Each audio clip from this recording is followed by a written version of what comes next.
Salom, bugungi darsligimiz qanday qilib kompyuter orqali 3D videolarni ko'rish haqida.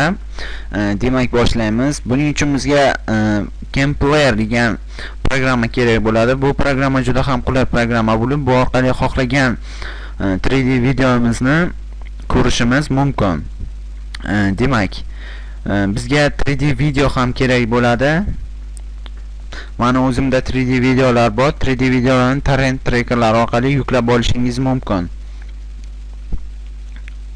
Demak, 3D videomizni ochamiz va mana 3D videomiz ochildi. Ko'rib turganingizdek, bu yerda ikkita kadr bor. Endi biz buni 3D shaklga o'tkazishimiz kerak, ya'ni pastdagi значокcha orqali biz 3D qilishimiz mumkin. Значокchani bosamiz mana va videomiz 3D shaklga o'tdi. Bu anagl formatli 3D shakl. Ya'ni biz buni qizil ko'k ochklar orqali ko'rishimiz mumkin. Lekin hozirda zamonaviy ochklar ham chiqmoqda 3D. Shuning uchun agar ochko sotib olsak, qulayrog'i cherissrochniy ochkini olganimiz yaxshi.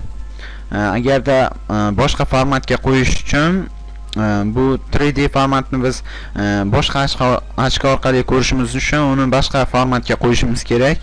Buni qanday qilinadi? Ya'ni meshkani ikkinchi tomonini bosamiz va bu yerdan 3D screen controldan mana bu yerda чередование строк kadrini bosamiz.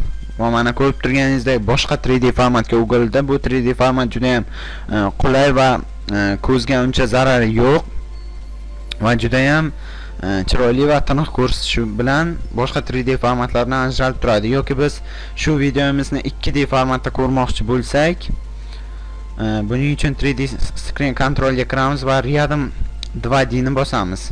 Mana ko'rib turganingizdek bu formatimiz o'z holiga qaytdi va обычный videoga aylandi. Hammasi juda ham oson va buni o'zingiz ham sinab ko'rishingiz mumkin. Hammaga xayr. Darsimiz sizga yoqqan bo'lsa, like bosishni unutmang.